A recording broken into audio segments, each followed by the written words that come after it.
Geger, kekasih Amarzoni mengungkap rasa prihatin dan kecemasannya terkait kondisi Amarzoni di dalam lapas Nusa Kambangan.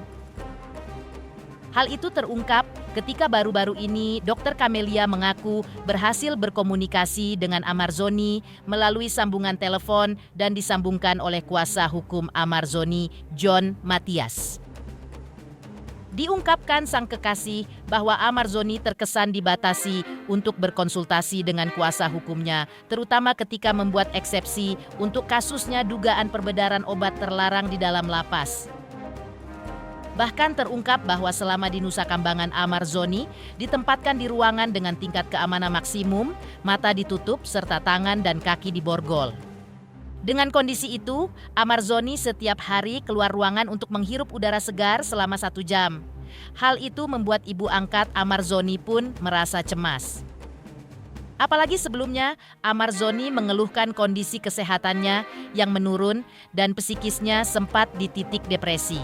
Lantas, seperti apa perjuangan Amarzoni dan kuasa hukumnya di tengah proses hukum kasus dugaan peredaran obat terlarang di dalam lapas? Seperti apa pula respon advokat senior Hotman Paris atas kondisi Amarzoni saat ini? Pemirsa, bersama Intens Investigasi kami hadirkan kabar terkini, terpercaya, dan teraktual. Tetapi sebelumnya, jangan lupa untuk like, subscribe, dan juga share channel YouTube ini.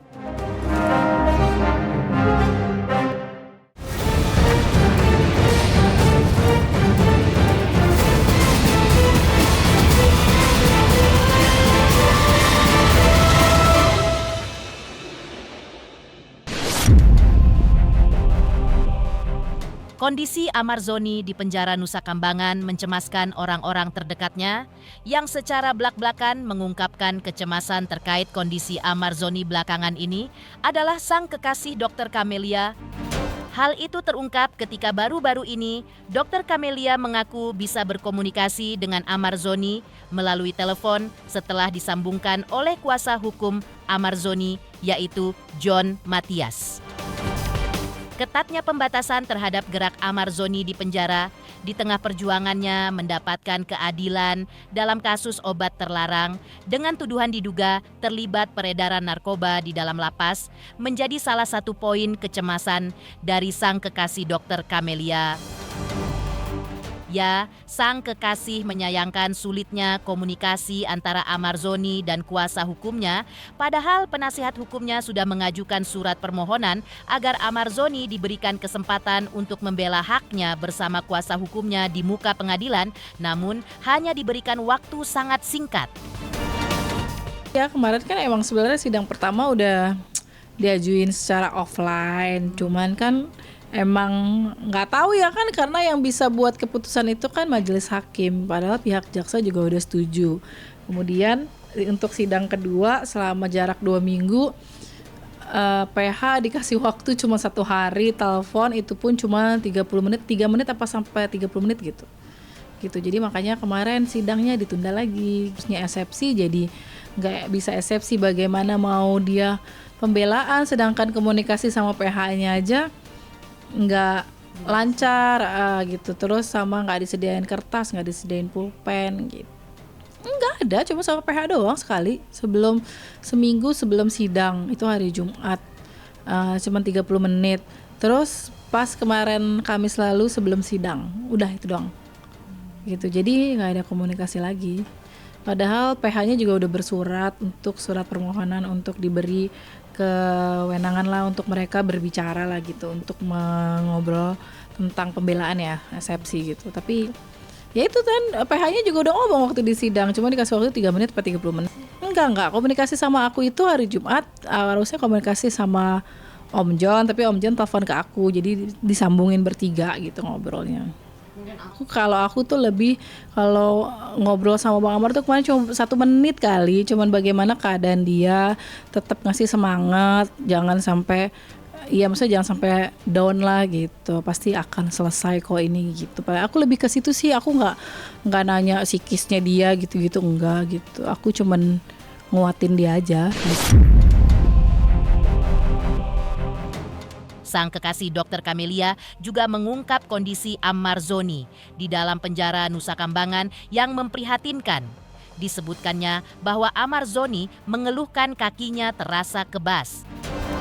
Tak hanya itu, sang kekasih juga mengaku miris dengan perlakuan terhadap Ammar Zoni di dalam lapas, di mana matanya ditutup, tangan dan kakinya diborgol. Dr. Camelia juga mengungkap kesedihan Ammar Zoni yang sering disampaikan kepada dirinya, di mana sang kekasih hanya bisa menguatkannya. Sang kekasih dan keluarganya juga mengaku bingung dengan langkah hukum yang memindahkan Ammar Zoni ke Nusa Kambangan, padahal harus mengikuti persidangan terkait kasusnya di Pengadilan Negeri Jakarta Pusat. Kalau Bang Amar sih lebih nanya ke ini loh, gimana keadaannya gitu kan, badannya kemarin lagi sakit kan karena katanya kakinya kebas gitu. Cuman ya udah, cuman lebih ke nanyain bagaimana keadaannya dia juga nanyain keadaan aku gimana gitu. Oh ya mungkin iya itu karena kan mungkin Bang Amar badannya kan besar, tinggi, jadi mungkin itu kali yang membuat kakinya jadi kebas gitu. Buru-buru banget, asli ini udah nggak bisa lama-lama nih aku telepon ini, dari tadi udah tegur terus gitu. Loh waktu pas di persidangan kan Bang Amar udah ngomong udah banyak juga di medsos gitu bagaimana dia di sidang, terus kayak sebelum keluar dari sel ke tempat ruangan di matanya ditutup, tangannya diborgol, kakinya diborgol gitu. Jadi kan udah banyak juga kok di medsos kayak gitu jadinya keadaannya gitu. Ngomong ke aku sih enggak depresi ya. Pesannya lagi-lagi aduh harus tetap semangat, jangan down, jangan apa. Di sini juga banyak banget masyarakat yang ngedoain dia kan gitu. Udah sekarang lah kemarin juga sempat telepon, udah banyak berdoa aja, udah jalan satu-satunya cuman jalur langitnya yang bisa membolak-balikan hati manusia, udah itu aja gitu. Iya kata dia gitu, pokoknya harus tetap semangat. Kalau Bu Titi sih mengkhawatirkannya tentang mental sama psikisnya dia gitu. Kalau aku lebih ke menguatkan aja, bagaimana misalnya ya pokoknya lo harus kuat gitu, lo harus pasti ini semua selesai.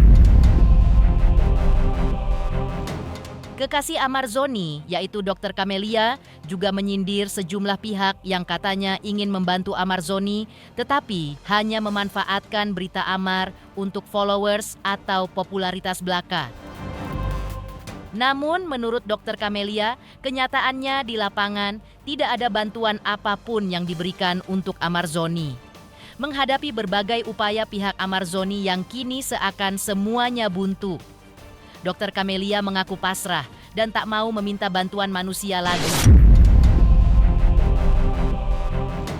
Karena bahkan Raffi Ahmad dan Irfan Hakim yang ketika bertandang ke Nusa Kambangan didampingi menteri pun tak bisa menemui Ammar Zoni.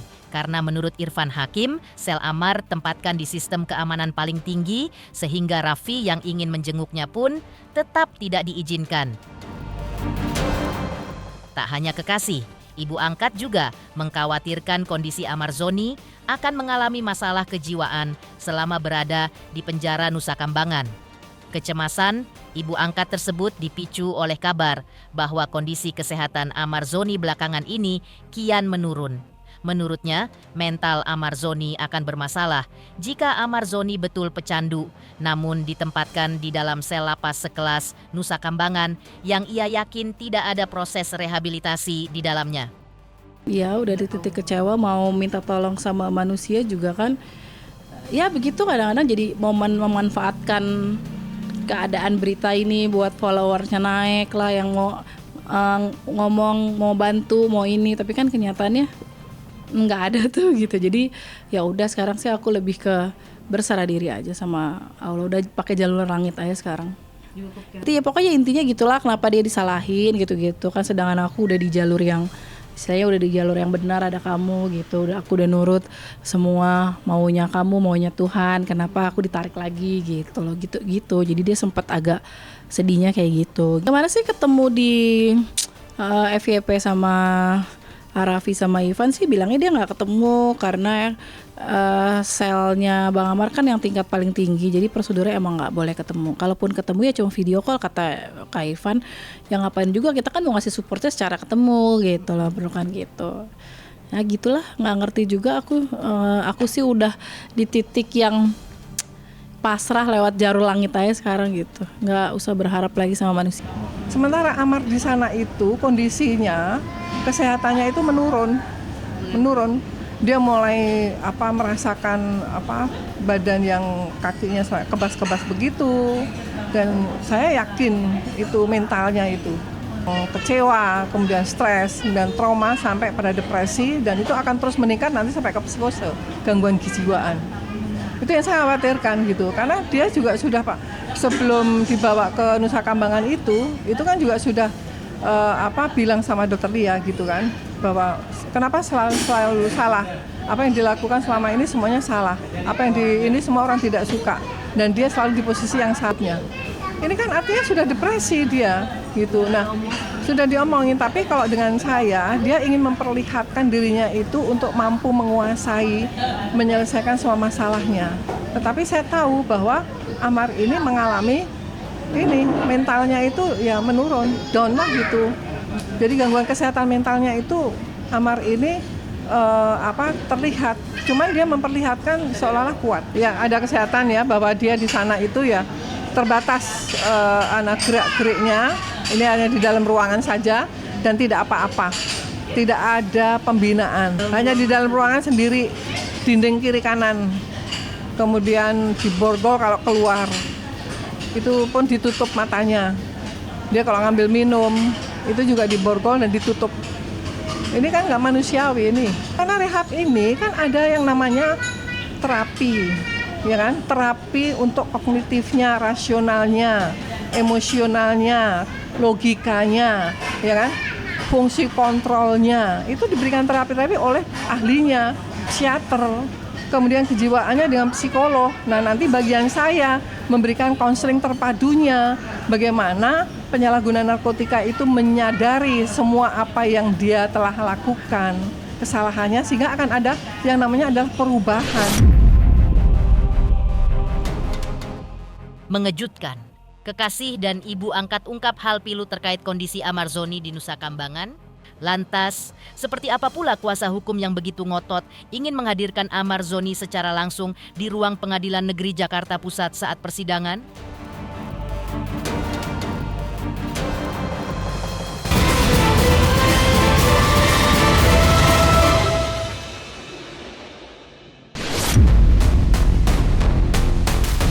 Pekan lalu, suasana sidang eksepsi Amar Zoni berlangsung memanas di Pengadilan Negeri Jakarta Pusat.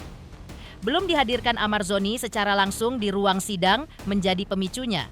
Tak ayal terjadi perdebatan sengit antara kuasa hukum Amar Zoni dengan majelis hakim. Pasalnya, para terdakwa disebut tak mendapatkan kesempatan menuliskan poin-poin eksepsi sama sekali selama berada di dalam lapas Nusa Kambangan. Akibatnya, sidang eksepsi pun ditunda, meninggalkan rasa penasaran bagi publik yang menanti putusannya. Tak hanya itu, Amar Zoni sendiri turut angkat suara melalui Zoom, menyampaikan ungkapan dan klarifikasinya di hadapan hakim. Momen panas ini jelas menambah drama, sekaligus menyoroti perjuangan Amar Zoni dan orang-orang di sekelilingnya dalam menghadapi proses hukum yang kini bergulir.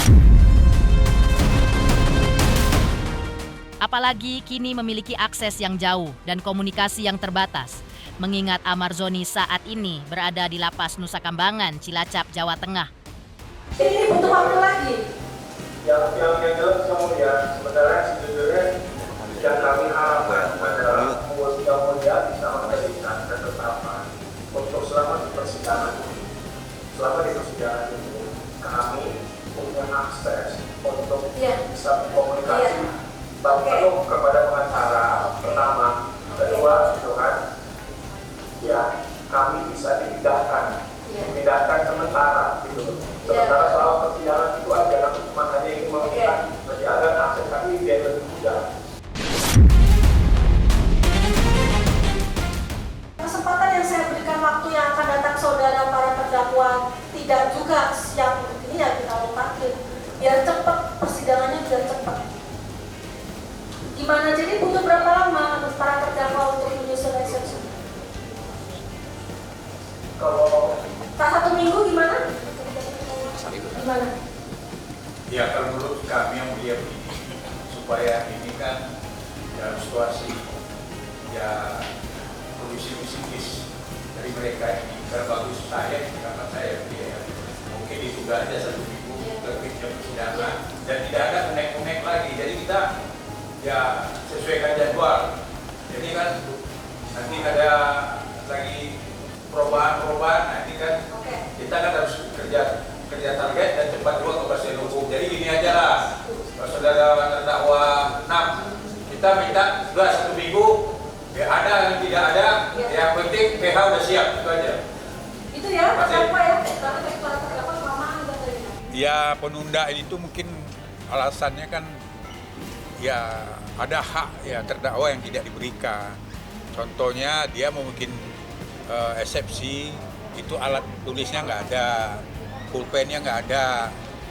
Nah ini kan ada memang diatur dalam hukum acara kan eksepsi itu ada 2. Eksepsi dari penasihat hukum dan eksepsi dari pribadinya. Nah ini kan nggak dapat diberikan. Ya saya rasa alasannya ya bagus juga. Berarti hakim ya menempatkan masalah ini ya sama-sama adil. Usai persidangan pekan lalu, adik Amar Zoni, yaitu Aditya Zoni, diselimuti rasa gundah gulana. Ia mengaku sedih dan hatinya bak teriris sembilu ketika mengetahui bagaimana sang kakak Amar Zoni diperlakukan di dalam lapas Nusa Kambangan. Kabar yang diterimanya sangat membuat hatinya tersentak. Amar ditempatkan di sel yang begitu kecil dan sempit dan hanya diberi waktu 1 jam dalam sehari untuk boleh keluar lapas menghirup udara segar. Bahkan ketika berada di luar lapas pun, tangannya tetap diborgol dan matanya pun tetap ditutup. Karena itu, sang kekasih Dr. Kamelia pun turut bersuara, menyayangkan kondisi tersebut dan menyoroti sistem hukum di Indonesia. Ya, seperti tadi yang bisa dilihat ya, seperti itu ya kondisi Bang Amar, ya kan? Dan ya benar tadi kata Om John, kalau kita itu cuma satu sih, keluarga harapannya untuk sidang offline.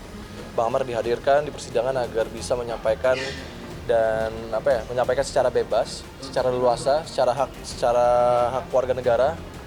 Dan ya itu sih harapan dari keluarga. Misalkan disuruh ditemenin ke sana aku mau, gitu loh, nggak masalah gitu loh. Jadi ya seorang adik gimana ya rasanya, apalagi banyak berita-berita yang Bang Amar kakinya kram, terus diborgol tangannya, aduh. Ya perasaan seorang adik seperti apalah ya kayak gitulah gitu. Mau minum aja ditutup matanya. Mau minum aja mau ditutup matanya gitu kan.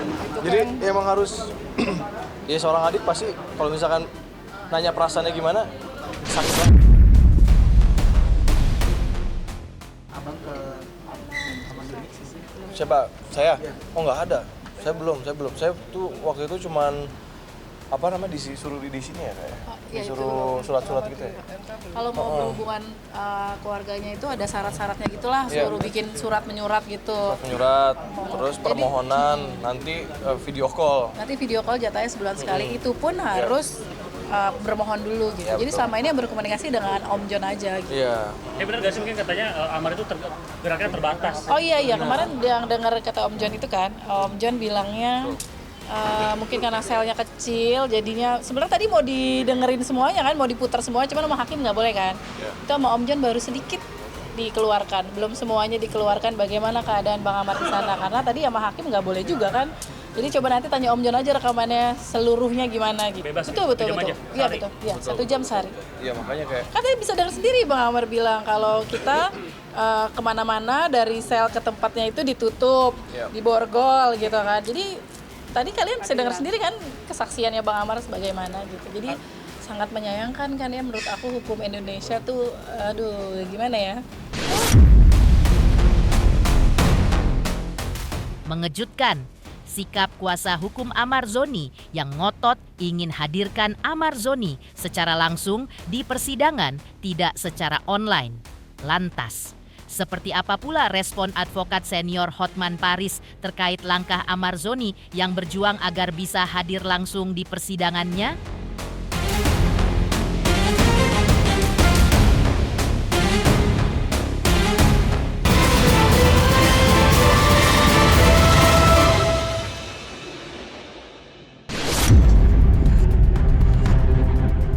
Di tengah terungkapnya kondisi Amar Zoni di Nusa Kambangan yang konon memprihatinkan, Amar Zoni juga masih terus memperjuangkan dirinya agar bisa hadir langsung dalam persidangan atas dirinya yang digelar di Pengadilan Negeri Jakarta Pusat.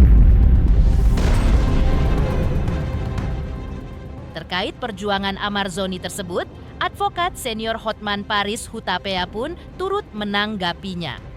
Hotman Paris tak hanya menanggapi fakta bahwa Amar Zoni tiba-tiba saja dipindahkan ke lapas dengan tingkat keamanan super maksimum di Nusa Kambangan karena diduga terlibat kasus peredaran narkoba di dalam lapas. Tapi Hotman Paris juga mempertanyakan proses pemindahan Amar Zoni ke Nusa Kambangan karena Hotman Paris mempertanyakan seberapa bahayanya Amar sehingga dipindahkan ke penjara Nusa Kambangan yang dikenal menyeramkan itu. Hotman Paris juga menyoroti posisi Amar di Nusa Kambangan yang kabarnya dibatasi kebebasannya dalam membela diri. Karena itu, Hotman Paris pun mendukung langkah Amar Zoni yang berupaya hadir secara langsung di sidang berikutnya. Hakim berwenang untuk menentukan cara persidangan apakah melalui Zoom atau langsung hadir di tempat. Itu kewenangan hakim. Yang saya tidak mengerti di mana tentu ada hakim membuat itu kan tentu ada pertimbangan, ada alasan. Yang saya belum tahu di mana faktor membahayakan dari Amar Zoni, saya belum lihat itu. Itu yang saya tidak ngerti. Memang kalau melalui Zoom itu akan mengurangi kebebasan membela diri. Itu sudah pasti itu. Belum lagi kuasa hukumnya kan jauh. Siapa kuasa hukum di sampingnya yang akan memberikan nasihat hukum pada saat sidang, antara mana ada kuasa hukum yang mau datang ke Nusa Kambangan. Itu memang Zoom itu sangat mempersempit ruang gerak dari si terdakwa. Dia punya hak, tapi hakim berwenang. Makanya saya bilang kalau ada alasan yang dapat dibenarkan itu benar. Makanya saya bilang apakah memang Amar Zoni itu membahayakan? Anda nilai sendiri. Kalau saya melihat sangat membahayakan, dia bukan teroris, dia bukan penembak ulu, dan kalau memang alasannya untuk mengedarkan narkoba, ya dikerengkeng aja di Jakarta waktu sidang, ya kan? Digembok setiap 24 jam. Yang jelas bahwa sidang melalui Zoom itu sangat merugikan terdakwa karena dia tidak bebas untuk mendapat pembelaan, kuasa hukumnya pun tidak bebas komunikasi, dan bisa-bisa pada lagi sidang tiba-tiba gangguan itu loh. Gangguan sinyal itu paling sering itu. Pemirsa Intens Investigasi, jangan lupa saksikan terus Intens Investigasi. Dan pastikan jangan lupa untuk like, subscribe, share, dan juga komen. Tim redaksi Intens Investigasi juga mengucapkan banyak terima kasih kepada semua subscribers. Hingga channel Intens Investigasi kini menuju 4 juta subscribers.